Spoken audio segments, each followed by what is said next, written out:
মির্জা গালিবের বিখ্যাত শের শরাব পিনে দে মসজিদ মে বৈঠকর ইয়া ওহ জাগাহ বাতা যা খুদা নাহি আমাকে মসজিদে বসে মদ পান করতে দাও নয়তো এমন জায়গা দেখাও যেখানে খোদা নেই। এই শেরটি গালিবের গভীর আধ্যাত্মিকতা এবং প্রচলিত ধর্মীয় ধারণাকে প্রশ্ন করার প্রবণতাকে তুলে ধরে। গালিব ও ইকবালের কাল্পনিক কথোপকথন মসজিদে মদ পান। স্থান একটি পুরনো হাভেলি বা কোনো বাগানের এক কোণে যেখানে সন্ধ্যা নেমে আসছে, হালকা বাতাস বইছে এবং মির্জা গালিব তাঁর চিরাচরিত আড্ডায় মগ্ন। আল্লামা ইকবালও সেখানে উপস্থিত।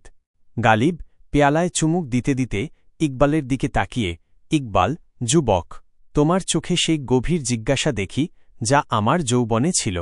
আমি তো বলি খোদা সর্বত্র বিরাজমান, তিনি কি কেবল মসজিদেই আছেন?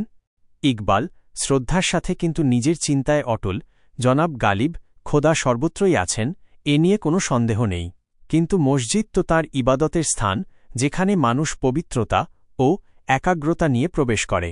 সেখানে মদ পান করার কথা বলা তা কি ধর্মীয় পবিত্রতার লঙ্ঘন নয়? গালিব হেসে ওঠেন, পবিত্রতা? তুমি কিসের পবিত্রতার কথা বলছ, ইকবাল? যদি আমার মন পবিত্র না হয় তবে কেবল শরীর বা স্থান পবিত্র রেখে কি লাভ?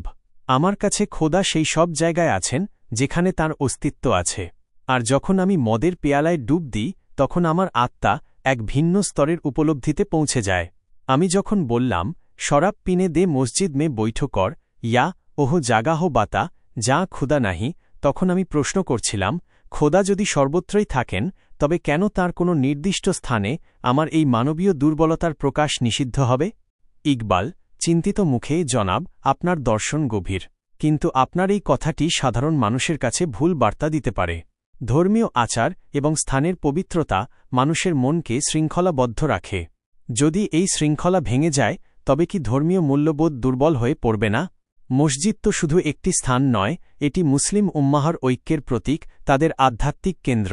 সেখানে এই ধরনের কাজের অনুমতি দিলে তা জাতির নৈতিক ভিত্তিকে দুর্বল করে দেবে। গালিব, একটু নরম সুরে, তুমি জাতির কথা বলছ, আমি তো কেবল নিজের আত্মার মুক্তি খুঁজছিলাম। আমি হয়তো আমার সময় সেই ব্যক্তি ছিলাম যে প্রচলিত ধারণাকে ধাক্কা দিতে চেয়েছিল। আমি দেখাতে চেয়েছিলাম যে খোদা কেবল পাথরের দেওয়ালে বা নির্দিষ্ট কোনো স্থানে আবদ্ধ নন, তিনি তো প্রতিটি অণু পরমাণুতে আছেন। আমার জন্য মদ ছিল সেই মাধ্যম যা আমাকে এই পার্থিব বন্ধন থেকে ক্ষণিকের জন্য মুক্তি দিত এবং আমাকে খোদার নৈকট্য অনুভব করতে সাহায্য করত। হয়তো এটি ছিল এক ধরনের প্রতিবাদ যা মানুষের সংকীর্ণ চিন্তাধারাকে আঘাত করে। ইকবাল, চোখে গভীর দৃষ্টি নিয়ে, প্রতিবাদ আমি